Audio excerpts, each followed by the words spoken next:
Charles बुकोव्स्की, हाँ। एक ऐसा नाम जो शायद बहुतों ने सुना हो। ये आदमी मतलब शराबी था, जुआरी था, औरतों के पीछे भागने वाला, एक तरह से पूरी तरह बिगड़ा हुआ इंसान था। बिल्कुल। दशकों तक हर पब्लिशर ने उसके काम को ये कहकर फेंक दिया कि ये बकवास है, घटिया है, घिनौना है। सोचिए 30 साल तक वो एक पोस्ट ऑफिस में चिट्ठियां छांटने का काम करते रहे। और जो भी कमाते थे, हाँ, जो भी थोड़ा बहुत कमाते थे उसे शराब और घुड़दौड़ में उड़ा देते थे। मतलब जिंदगी के हर पैमाने पर वो एक हारे हुए इंसान थे। बिल्कुल। फिर 50 साल की उम्र में जब वो अपनी जिंदगी से पूरी तरह थक चुके थे, एक छोटे से पब्लिशिंग हाउस के एडिटर ने उनमें दिलचस्पी दिखाई। ये उनका पहला और शायद आखिरी मौका था। हाँ, उन्होंने उस एडिटर को एक चिट्ठी लिखी जिसमें कहा, मेरे पास दो ही रास्ते हैं, पोस्ट ऑफिस में रहकर पागल हो जाऊं या यहाँ बाहर रहकर लेखक बनने का नाटक करूं और भूखा मरूं। और उन्होंने भूखा मरने का फैसला किया। उन्होंने कहा, मैंने भूखा मरने का फैसला किया है और नौकरी छोड़ दी। नौकरी छोड़ते ही सिर्फ 3 हफ्तों में अपना पहला नॉवेल लिख डाला। नाम था पोस्ट ऑफिस। और वो किताब चल पड़ी। चल पड़ी क्या, लाखों में बिकी। उनकी जिंदगी एक क्लासिक अमेरिकी सपने जैसी लगती है ना? एक इंसान जो कभी हार नहीं मानता और आखिर में सफल हो जाता है। पर सबसे अजीब बात तो कुछ और ही है। हाँ, उनकी कब्र पर लिखा है, कोशिश मत करो। यही तो इस कहानी का सबसे दिलचस्प मोड़ है, कोशिश मत करो। भला ये क्यों? क्योंकि बुकोव्स्की की सफलता जीतने की जिद से नहीं आई, बल्कि ये मान लेने से आई कि वो एक हारे हुए इंसान है। उन्होंने इस बात को स्वीकार कर लिया और बस उसी के बारे में पूरी ईमानदारी से लिखा। तो मतलब उनकी हार ही उनकी जीत बन गई। बिल्कुल। और ये कहानी आज की जो पॉजिटिव सोचो वाली संस्कृति है उसके मुंह पर एक तमाचे जैसी है। सही बात है। ये जो हर वक्त बेहतर बनो, खुश रहो, अमीर बनो और ज्यादा परफेक्ट दिखने का दबाव है, ये हमें बार बार हमारी कमियों की ही तो याद दिलाता है। हाँ, मतलब आप ज्यादा पैसे कमाने के तरीके इसलिए सीखते हैं क्योंकि आपको लगता है कि आपके पास पैसे कम हैं। और आप शीशे के सामने खड़े होकर खुद को सुंदर इसलिए कहते हैं क्योंकि आपको लगता है कि आप सुंदर नहीं हैं। एक असल में खुश इंसान को ये कहने की जरूरत ही नहीं पड़ती कि वो खुश है। वो बस होता है। तो आज हम इसी अजीब सी लगने वाली सोच की तह तक जाएंगे। हम ये समझने की कोशिश करेंगे कि एक बेहतर जिंदगी का रास्ता ज्यादा पाने में नहीं बल्कि कम चीजों की परवाह करने में है। और इसका मतलब उदासीन होना या किसी चीज की फिक्र न करना नहीं है। नहीं, बिल्कुल नहीं, बल्कि ये चुनने की कला है कि सच में क्या मायने रखता है और किस चीज को जाने देना है। तो चलिए शुरू करते हैं। चलिए इसी सोच के एक बहुत ही दिलचस्प पहलू से शुरू करते हैं जिसे किताब में फीडबैक लूप फ्रॉम हेल यानी नरक का दुष्चक्र कहा गया है। ये एक ऐसा जाल है जिसमें हम सब कभी न कभी फंसते हैं। जैसे किसी जरूरी मीटिंग से पहले चिंता होना और फिर इस बात की चिंता होना कि अरे यार मैं इतना घबरा क्यों रही हूँ, या किसी बात पर गुस्सा आना और फिर खुद पर ही गुस्सा आना कि मैं इतनी छोटी छोटी बातों पर आपा क्यों खो देता हूँ। हाँ, ये कभी ना खत्म होने वाला लूप है। आप अपनी भावनाओं के बारे में भावनाएं महसूस करने लगती हैं। और आज के जमाने में सोशल मीडिया तो इस आग में घी का काम करता है। ओह बिल्कुल। वहाँ हर कोई अपनी जिंदगी का सबसे अच्छा फिल्टर किया हुआ छुट्टियों वाला संस्करण दिखा रहा होता है। उसे देखकर हमें लगने लगता है कि सिर्फ हमारी ही जिंदगी में कुछ गड़बड़ है, बाकी सब तो मजे में है।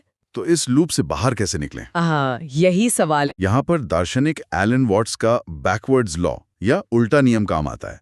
ये एक विरोधाभासी लेकिन बहुत गहरा विचार है। क्या कहता है ये नियम? ये कहता है कि जितना ज्यादा आप बेहतर महसूस करने की कोशिश करते हैं, आप उतने ही कम संतुष्ट होते हैं। मतलब? क्योंकि किसी चीज को पाने की कोशिश ही इस बात पे जोर देती है कि वो चीज आपके पास अभी नहीं है। ये तो जिंदगी का सबसे बड़ा विरोधाभास हुआ कि खुशी को पकड़ने जाओ तो वो हाथ से फिसल जाती है। हाँ बिल्कुल।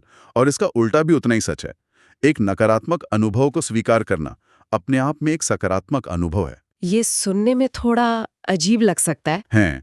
लेकिन इसके उदाहरण हमारी जिंदगी में हर जगह हैं। जैसे जिम में वजन उठाने का दर्द। हाँ, वो दर्द बुरा लगता है लेकिन हम उसे जानबूझकर चुनते हैं क्योंकि हम जानते कि उसी दर्द को सहने से बेहतर सेहत और ऊर्जा मिलेगी। बिल्कुल सही।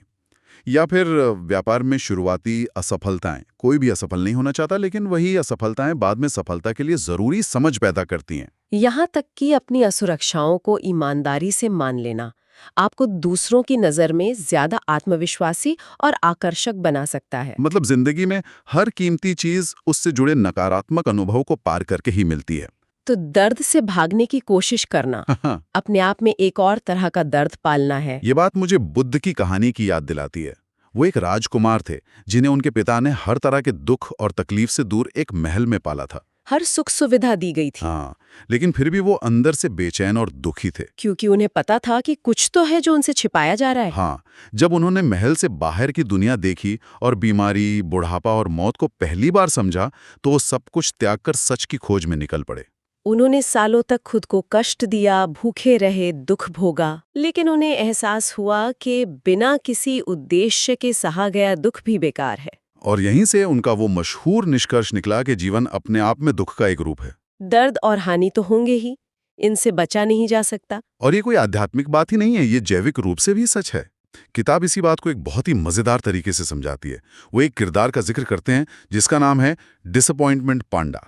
डिसअपॉइंटमेंट पांडा ये क्या है? ये एक ऐसा सुपर हीरो है जिसका काम लोगों को खुश करना नहीं, बल्कि उन्हें वो कड़वी सच्चाइयां बताना है जो कोई सुनना नहीं चाहता। मतलब कैसा सुपर हीरो है ये? वो आपके दरवाजे पर आकर कहेगा, हाँ तुमने बहुत मेहनत की है लेकिन तुम फिर भी फेल हो सकते हो, या हो सकता है तुम्हारी गर्लफ्रेंड तुम्हें प्यार ना करती हो। ये तो बहुत ही डिप्रेसिंग सुपर हीरो है। लेकिन किताब कहती है कि वो सबसे जरूरी सुपर हीरो है, क्योंकि उसकी सबसे बड़ी सच्चाई ये है कि दुख और दर्द जैविक रूप से उपयोगी हैं। उपयोगी कैसे? दर्द हमें बताता है कि कुछ गड़बड़ है और हमें उसे ठीक करने की जरूरत है। ये हमें बदलने, सीखने और जिंदा रहने के लिए प्रेरित करता है। अच्छा, अगर हमें कभी दर्द महसूस ही ना हो तो हम एक ही गलती बार बार करते रहेंगे। तो इसका मतलब ये हुआ कि हमें समस्या मुक्त जिंदगी की उम्मीद ही छोड़ देनी चाहिए। बिल्कुल, समस्याएं कभी खत्म नहीं होती, वो बस बदल जाती हैं या बेहतर हो जाती हैं। बेहतर हो जाती हैं। किताब में एक बढ़िया उदाहरण है। वॉरेन बफे के पास भी पैसे की समस्या है और सड़क पर रहने वाले एक शराबी के पास भी। दोनों के पास पैसे की समस्या है। हाँ, लेकिन जाहिर है वॉरेन बफे की समस्याएं काफी बेहतर हैं। तो जिंदगी का लक्ष्य समस्याओं को खत्म करना नहीं है, बल्कि बेहतर समस्याओं को पाना है। वाह, ये तो सोचने का बिल्कुल नया नजरिया है। तो किताब यही सवाल पूछती है, आप अपने जीवन में कौन सा दर्द चाहते हैं? आप किस चीज के लिए संघर्ष करने को तैयार हैं? यही सबसे अहम सवाल है। मतलब? लेकिन हर कोई उस प्रक्रिया से नहीं गुजरना चाहता।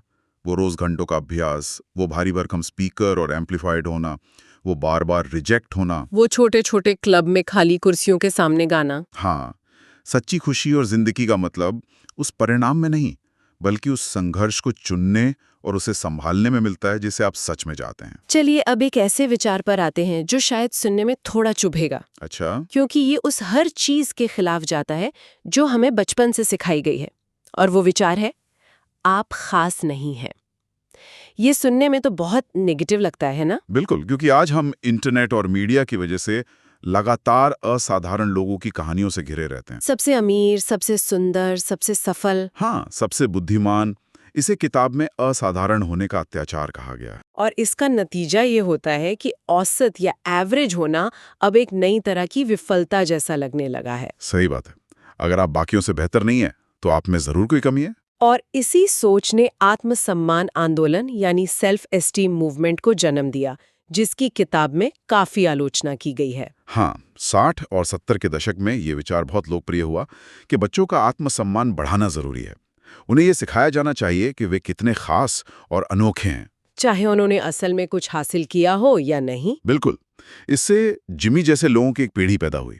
किताब में दिया गया एक काल्पनिक किरदार जो खुद को बिना कुछ किए ही महान समझता है। वो हमेशा बड़े बड़े बिजनेस आइडिया की बातें करता है, लेकिन असल में कुछ करता नहीं। उसे लगता है कि वो महान बनने का हकदार है, बस उसे मेहनत नहीं करनी। तो ये जिमी जैसे लोग हमारे आसपास भी तो बहुत होते हैं हर ना? जगह, जो बड़ी बड़ी बातें करते हैं लेकिन असल में मेहनत से कतराते हैं। किताब कहती है कि सच्चा आत्ममूल्य इस बात से नहीं मापा जाता कि आप अपनी अच्छी चीजों के बारे में कैसा महसूस करते हैं, बल्कि इस बात से कि आप अपने नकारात्मक पहलुओं, अपनी कमियों के बारे में कैसा महसूस करते हैं। और यहीं पर औसत होने को स्वीकार करना एक तरह से मुक्तिदायक हो जाता है। ये आप पर से हमेशा कुछ असाधारण, कुछ महान करने के दबाव को हटा देता है। जो सुनने में अजीब है, पर इस बात में एक अजीब सी शांति भी है कि हमें दुनिया का सबसे महान इंसान बनने की जरूरत नहीं है। जब वो दबाव हट जाता है तब आप जिंदगी के सामान्य लेकिन शायद ज्यादा जरूरी अनुभवों की सराहना करने के लिए आजाद हो जाते हैं। जैसे दोस्तों के साथ बैठकर बातें करना, कोई नई चीज बनाना, किसी जरूरतमंद की मदद करना,